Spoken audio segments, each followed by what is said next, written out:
Hello everyone, I am Neha Patil. I welcome you all in today's session. Today we are going to see the non-recursive pre-order traversal of a binary tree, or we can say it is also the iterative version of the traversal techniques of a binary tree, and that in that we are going to see the pre-order traversal technique. Already you know that in case of the recursive traversal technique, the code is only the 3 lines code is there. In that the compiler is internally going to use the stack. Now the main motto to see this non-recursive version or the iterative version of the traversal techniques is how the stack is used for this traversal techniques. For that purpose we are going to see the non-recursive traversal technique of a binary tree, and in that firstly we will see here the pre-order traversal technique. So this is the one example I have taken here. This is one the binary tree. If you see here, the 10 is the main root node, 10 is having the 2 childs, 8 and the 11, 8 is having the 2 childs, 7, 6, 11 is having the 2 children, 12 and the 13. So for this the pre-order output is nothing but what? DLR technique is there. That means first we have to visit the main root, then we have to visit the left side, then we have to visit the right side. So in that our output should be like this way: 10, 8, 7, 6, 11, 12 and the 13. So now for this, how the non-recursive version will work, or how manually we are going to use the stack for this purpose, that I will explain you first here. So suppose this is the stack which we are going to use for holding the elements of this tree. So always, as you know that whatever be the traversal techniques are there, we are going to start from the root node. This is the root node is there. So we have to start from the root node. So as in the pre-order traversal technique, we are going to visit this node first, then we are going to the left side, and then we are going to the right side. So initially what we will do here, whatever this root node is there, we will print the value of that root node and we will push it onto the stack like this way. So 10 is printed, 10 is pushed onto the stack, then we will go to the left side of this, that means for this 8. Again the same technique we will apply here. We will print this 8 and we will push it onto the stack like this way. Then again we will go to the left side, then 7 is there, so we will print the 7, we will push it onto the stack. Again now whenever we will go to the left side, no left children or the child node is present for this 7, so we will stop there, and what we will do here, from the stack we will delete this value 7 and we'll check whether any right child is present for this 7 or not. Now for the 7, no right child is present. So that means again what we will do here, the next value we will delete from the stack, that is the 8. And we'll check whether this 8 is having any right child or not. Now if you see the 8 is having the right children, that means the 6. So we will come to this position. Now what we will do here, we will print this value 6 and we will push it onto the stack. So previously the 10 was present onto the stack and now we are pushing the 6 onto the stack. Now for the 6 we will check whether any left and the right is present or not. So for that purpose we will delete this 6 here.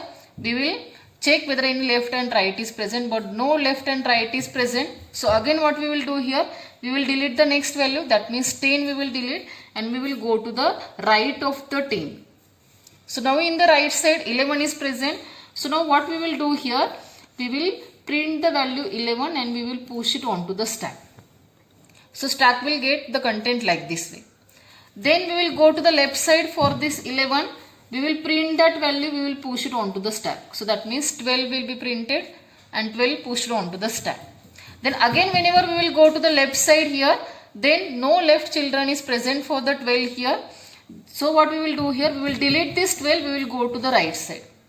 No right children is present for the 12 here. So next is what? We will delete the 11 here. And we will go to the right of the 11. So 13 is present there. So we will print this 13, we will push it onto the stack. So for this 13, whenever we will go to the left side, no left child is present. So we will delete this 13, we will go to the right side of the 13. But for the 13, again no right children is present. And if you see here, the stack becomes the empty here. All nodes are deleted from the stack here. So we will stop here. Whenever the stack will become the empty, we have to stop there. And if you see, we have taken the output, or we get the output 10, 8, 7, 6, 11, 12 and the 13. That means this is what the correct pre-order output is there. So in this way, the manually the stack is used for this traversal, pre-order traversal technique there. Now we will see how the code we have to write for this purpose. Whatever we have seen theoretically right now, for this same we have to now right now, we have to only write the code now. So we will see the code now. So as we are using the manual stack here, so I have written here the class stack here. So this we need here for either the pre-order technique, in-order technique or the post-order technique. Whenever you are going to follow the non-recursive version of the traversal technique of the binary tree or for the binary search tree, you have to write the manual stack like this way here. So only in this video only I will explain you this class structure. So remember this class structure. In the next videos, whenever I am going to explain the in-order technique or the post-order technique, in that I will not explain you this concept. So listen this concept very carefully here. As we are going to use here the stack here manually, so I have written here the class stack. You can use the inbuilt stack also, but instead of that, if you are writing the class stack like this way, then again the concept will be very clear. So I have written here the class structure like this way. So this is the C++ structure. So I have taken here one class stack. In that, if you see, I have taken here one pointer array, because if you see on the stack here, we are going to push the pointers like the 10, 8, 7, 6, 11, 12, 13 node I am going to push onto the stack here. So if you see here, I have taken here the return type like the node pointer, and the name I have taken like the S here, and the size I have taken any random size I have taken here like the 10 initially. So this should be the declaration like this way. You can't take here the declaration like the integer S of 10 here, because we are not going to push the integer values onto the stack. We are pushing the node onto the stack, so always you have to take here like the node pointer S of 10.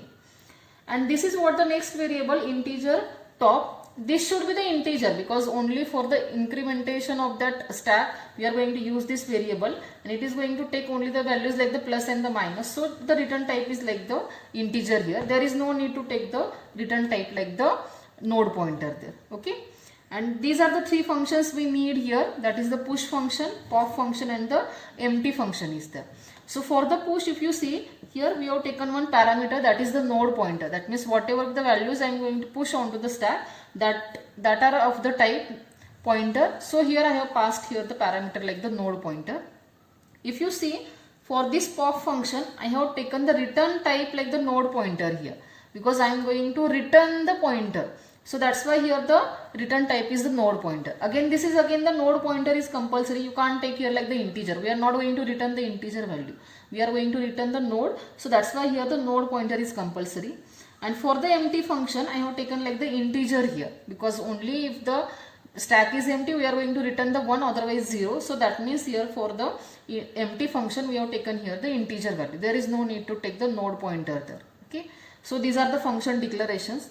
And these are these function definitions. If you see inside this push function, what we are doing here, firstly initially the stack will be the empty. So every time whenever we want to push the value onto the stack, first we have to write here like the top plus plus. That means we have to increment the top, and then in that position we have to insert the value. So top plus plus and S of top is equal to T is there. So this is what the push function definition. For the empty function here, if you see here, we are not going to pass any parameter. We have to return the parameter. So the return type is like the node pointer. And here I have taken this temporary pointer T. And in that I am going to catch the value present at the top position, that is the S of top. And that we are going to assign to the T. And then we have to decrement the top here, so that next time the next top value will be pointed. So we are decrementing the top, and we are going to return this T. So here the node pointer is the return type. So this is the definition for the pop function. And for the empty function, simple way, if the top is equal to -1, we have to return the 1, otherwise we have to return the 0. So these three definitions we will need here, and this whole stack we need for the actual code whenever we are going to write for the pre-order technique. Now this is the main code for the pre-order technique, non-recursive pre-order technique. So if you see, the first statement here is I have written like the stack S1 is there. That means whatever be the class stack we have written, that class object we are calling here. And by using this object, we are going to import the functions like the push function, pop function, and the empty function is there. So this should be the first statement in your the pre-order definition. Stack S1 is there. That means we have to create the object of that class here. After that, if you see, I have passed here the root pointer. That means the traversal we are going to start from the root node. So we have passed this parameter, and this I am going to take one more parameter here. Like the node pointer t is there. That is the one temporary pointer I am taking. That means like suppose initially our t is at this position. Then what we are doing here, we have to start from this root node, we have to print the value of that root node, we have to push that root onto the stack, then we have to go to the left side. So this procedure we have to repeat till the leftmost node is over. So for that purpose, if you see, I have written this while loop. While t is not equal to null, cout t data, s1 dot push t and t is equal to t left. Now see how it will work here. Initially t is at this position. As the t is not equal to null, we will print the value 10, that is the cout t data. Next statement is s1 dot push t. That means we are going to push this 10 onto the stack. T is equal to t left, now t will come at this position. As it is inside the while loop, again the t is not equal to null, so it will again do like the cout t data. That means 8 will be printed. Push it onto the stack, that means 8 will be pushed onto the stack. T is equal to t left, that means your t will come at this position. As it is again inside the while here, t is not equal to null, it will print the value, that means we will get the output like the 7 here. It will push it onto the stack, that means 7 will be pushed onto the stack, and it will go to the left side. So whenever we will go to the left side, that means t will go to the left side, t will become the null because no left children is present. So next time this while will not be executed. So after this while, if you see, this is the second while is there. While the stack is not empty here, what we have to do now here, we have to delete the value from the stack. So the first statement is what, the t is equal to s1 dot pop. That means I am going to delete this 7 from the stack. And then we are going to the right side of that the deleted node. So that means 7's right here. But 7's right is again the null. So this internal while will not be executed here. Again it will come here and it will check whether the stack is empty or not. As the stack is not empty, I will delete this next value, that is the 8 will be deleted, and it will go to the t is equal to t right. That means it will go to the right side of the 8, that means for the 6 here. So as the 6 is not equal to null now, so what we are going to do, again we are going to print that value 6. We are going to push it onto the stack. That means previously on the stack your 10 was present, and now we are pushing this 6 onto the stack. And go to the left of the 6 here. But whenever we will go to the left of the 6 here, no left children is present. So here this while will stop executing here. And again it will come here, it will delete the value from the stack. That means 6 will be deleted from the stack. It will go to the right side of the 6. But again no right is present for the 6. So this while again will not be executed. Again it will come here, it will check whether the stack is empty or not. As the stack is not empty, your 10 will be deleted from the stack. And it will go to the right side of the 10. So now the right side is present for the 10. That means for this t it will come here. At the 11 it will come here. So again whenever it will come at the 11 here, it will execute this internal while. That means it will print the value, that is the 11. It will push it onto the stack. So 11 will be pushed onto the stack. It will go to the left side of this 11, that is the t is equal to t left. That means your t will come now at this 12. So again as this while is, that means t is not equal to null, so again it will be executed. Again it will print the value, that means 12 we will print here. We will push it onto the stack and we will go to the left of the 12. But no left is present for the 12 here. So that means what will happen, now this t become the null here and we will stop here. So again our cursor will come here. Again it will check the condition whether the stack is empty or not. As the stack is not empty, it will delete the value from the stack. That means your 12 will be deleted. It will check the right side of the 12, but no right children is present for the 12 here. So this again while will not be executed here. Again it will come back here, it will delete the next value, that means it will delete the 11 from the stack. It will go to the right side of the 11, that means it will come now here at this 13. So as the 13 is not null, it will print the value 13 and it will push it onto the stack. So our stack will contain the 13. And it will go to the left of the 13, but left of the 13 is left, So this while will not be executed. It will come here as the stack is not empty. 13 is present. It will delete the 13 from the stack and it will go to the right side of the 13. But right again, no right child is present for the 13. That means this internal while will not be executed. And if you see, our stack becomes the empty.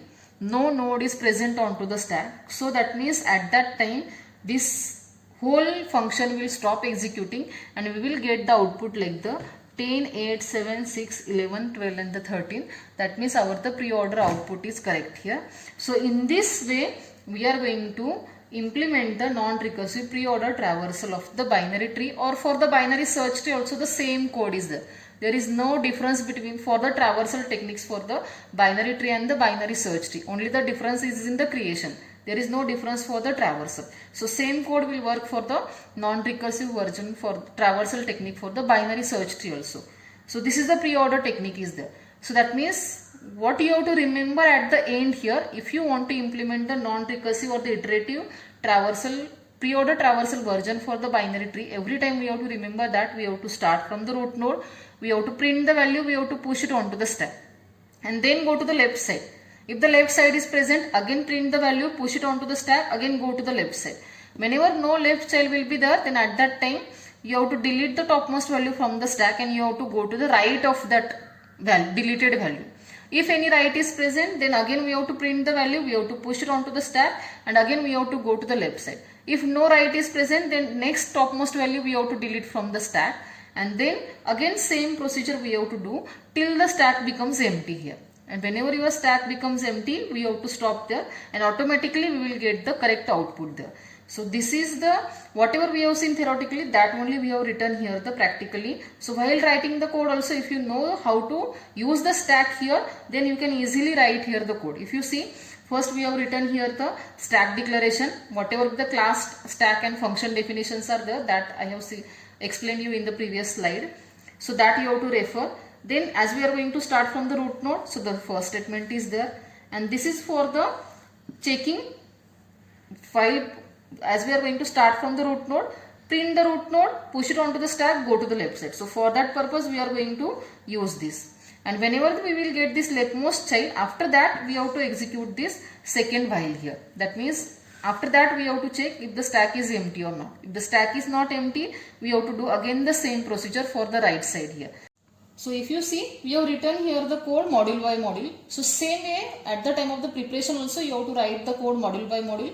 Start from the root node, then left side and then we have to write for the right side. So that we have written here.